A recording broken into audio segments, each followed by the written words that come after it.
welcome to another episode of Voice India. This is a series of podcasts and videos that we are doing to expand your knowledge of voice technology. And today we have a very exciting topic to discuss.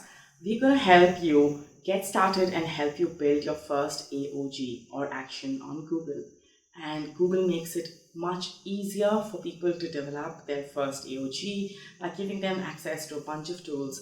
And to tell us all about it is our resident expert, by now a very familiar figure to all of us, Sreeraman Thiagarajan. Welcome to the show, Sri. Hello Preeti, hello everyone. So Sri, I know that you're going to be giving us a whole lot of actionable gyan on exactly the tools that developers have access to build an action on Google. So what's part of the syllabus today? I'm really excited to talk about all things Google or Google Stack as I call it for developing your actions on Google, your conversational commerce and a lot more using voice. Awesome. So I can't wait to get right into it. What does a developer need to do as a very first step to be able to build an action on Google? I would suggest that, the foremost thing one needs is having an account on Google Cloud because, Assistant lives on cloud. And when you build your action on Google Assistant, you are going to be hosting it and deploying it from the cloud. So creating a cloud account is imperative. Also for administrative reasons, like setting up your company name, billing account, your identity, etc. All of that is done through Google Cloud.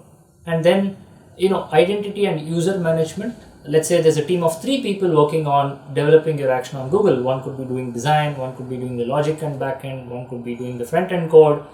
How can 3 people collaborate to build an action on Google, right? So once again, that's done through Google Cloud. And then once you have done all of it, to put it together or to connect it with your devices, push it through certification, analytics. So the first step, Preeti, is having your account on Google Cloud. Okay, so you've introduced us to the benefits of the Google Stack for voice. Can you get a little more specific here and tell us what are the first things that you need to do to get started? Yes, I told you about Google Cloud. Then there is Firebase and Firestore. This is for your backend and managing your APIs and your functions. And then there is your Actions Builder. There is Dialogflow and Actions Builder. And then there is Canvas for building interactive conversational experiences. And of course, there is your device ecosystem. Your Android, your Google Home, etc. Earlier you mentioned Firebase. Can you talk a little about how Firebase fits into the life cycle of building an action on Google? Any action, Preeti, which is not static or which is dynamic in nature. Now, I'll give you an example. Anything that answers, standard 10 FAQs, that's a static action on Google, but most of them are not, right? So let's say you are building, let's say you have 50 different pieces of podcast across 5 different genres. And when some user says, open Avaz and play me humor podcast. So now this is a dynamic action on Google. So the assistant has to fetch, go back to the backend, fetch the right humor or comedy matching terms, come back and play those episodes. Now, where do you keep all this content? In a CMS, and where do you write this logic? Where do you keep your database? Where do you keep your APIs? All of this, the backend infrastructure management, that's what Firebase lets you do. And once again, it's a very integral part of your action on Google, without which you cannot build dynamic or high-level actions on Google. What is the difference between Firebase and Firestore? By definition, Firestore is a flexible, scalable, no SQL database. So, when you write your logic, we also call this as functions, and you keep them in Firestore. If you're aware of the Alexa ecosystem, we call it as AWS Lambda, Lambda functions. That's where the heart of your conversational experience is actually residing. So that's Firestore, and once again, it's part of the Google Cloud offering and is an integral part of developing your action on Google as well. So we have the scaffolding in place, and we've discussed how you can go about, starting an account, and then, where Firebase fits in. Can you talk a little about how the conversational AI element comes into it? How does a developer go about creating that conversational flow using one of these tools? You answered it somewhat. That Dialogflow is where you build your conversational interfaces. So there are 2 products. There is Actions SDK. The Actions Builder Dialogflow. There's a bunch of products available to develop your voice user interface, your conversations, your dialogue builder, etc. So Dialogflow is a NLU or natural language understanding platform that's used to design and then integrate your conversation with your action, right? By the way, Dialogflow is also used for automating IVR. For example, if you want to replace press 1 to continue, press 2 for English, something like this. With natural language, Dialogflow is also used for that in conversational AI. But we will talk about it maybe in some other episode. But today we are going to talk about the new Actions Builder. It's the latest offering from Google. It's really up there. A lot of sophisticated features in it, and I would like to talk more about it. Can you talk a little about how you can go about building an action? Can you tell us a little more about Action Builder? Any action on Google, is intent driven. So like we have discussed this many times, the bot tries to understand what I mean and then tries to give me an answer. Now this intents, human, we are a very complex species. We could have multiple intents as the conversation goes further and further. So then having one big global intent does not really help. So what the new Action Builder does is give you a scenario based development model. I'm going to give an example to illustrate it, but let me first sum up all the features in it, right? So first, there is an entry point or invocation, right? How do you start the journey? When I say, okay, Google, open Uber, right? That's the first scenario with the invocation. Then there is a condition, which is like the logic. Is Uber available in India, right? Something like that. So if it's not available, the fallback, as we call it, Google might say, hello Sreeraman, Uber is not yet available in India, something like this. And then there is the intent fulfillment. So let's say Uber is available in India. It's going to say, sure, I can help you book a cab on Uber, right? So that's the fulfillment part. And then of course there is the types and slots. What type of car would you need? When would you need it? Where would you need it? So on and so forth. So all of this is mapped out, Preeti, like different scenarios in real life. So Shri, can you give us an anecdote here from a real world scenario that I can kind of transpose onto a voice technology context? Sure.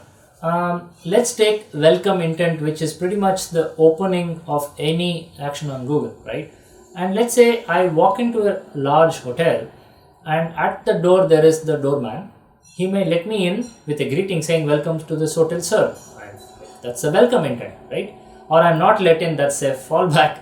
But let's say I'm let inside this hotel and I walk to the concierge desk. Now this is scenario 2, right? Here my intent is to inquire. Do I want to check in? Do I want to visit the lounge bar? Do I want to visit one of the restaurant? What is my intent here? Now this intent is slightly different from the intent I had at the door, or the scenario is changing now. And within this scenario at the concierge, there could be 3 different intent, right? And let's say my intent is to visit the bar. And now we are going to scenario 3. Now again, the sub intents under this scenario changes, right? At the bar, there could be a front office desk. They might say, sir, would you like to have a lounge by the bar stool or table? And once again, it's coming towards the action intent. What's my action here? And once again, to highlight the fallback we spoke about, let's say the lounge is not available. The fallback is, sir, could you please wait at the bar stool, right? And let's continue the scenario now. I'm seated in the bar stool and I would like to have a drink. Now my intent is that, and they might have a condition. We spoke about conditions in the Actions Builder. Now the condition here is, do I have a ID proof or am I of legal drinking age? Once the ID is verified, they are going to serve me a drink. If not, the fallback is they might serve me some mocktail or some food, or suggest me that I visit some other restaurant inside that hotel. So this is essentially how you build a conversational interface. We move from one scenario to other scenario, and within each scenario, our intents change. What are the different kind of intents that come into play when you're building out a voice experience? Yeah, Preeti, in fact, new Actions Builder has global intent and local intent. This is a huge relief and an amazing feature for developers to build better experiences. So what I mean by global intent is, let's say I tell Google, open Spotify and play my playlist. Now, open Spotify is very common. Play my playlist is also pretty okay. But inside that, let's say I'm inside my playlist, I say something like add this to my favorites. Add this is now inside my playlist, that particular song that's being played. Previously, when I say add this to my playlist, it was an open-ended question. Should I add this entire playlist to your favorite or only this particular song to your playlist? It was a little tricky for developers. Now it's a lot easier. Can you tell us a little about the difference between an utterance, an intent, and an entity, or what they call slot? Yeah, now we spoke about a dynamic action on Google, which means it's kind of contextually aware, performs many things. So let me take an airline example. If I say, okay Google, I need air tickets to Delhi, it already kind of knows I'm in Mumbai, so it's going to check once again. But once it has done, the entire sentence, okay Google, I need air tickets to Delhi, is called as utterance. This means what did the human say, right? All of it together makes it as utterance. And Preeti, you tell me, what is my intent when I say I need air tickets to Delhi? I'm guessing the intent is booking tickets? It's as simple as that, right? Yeah. Now the slot or the entity is the variable in this, okay?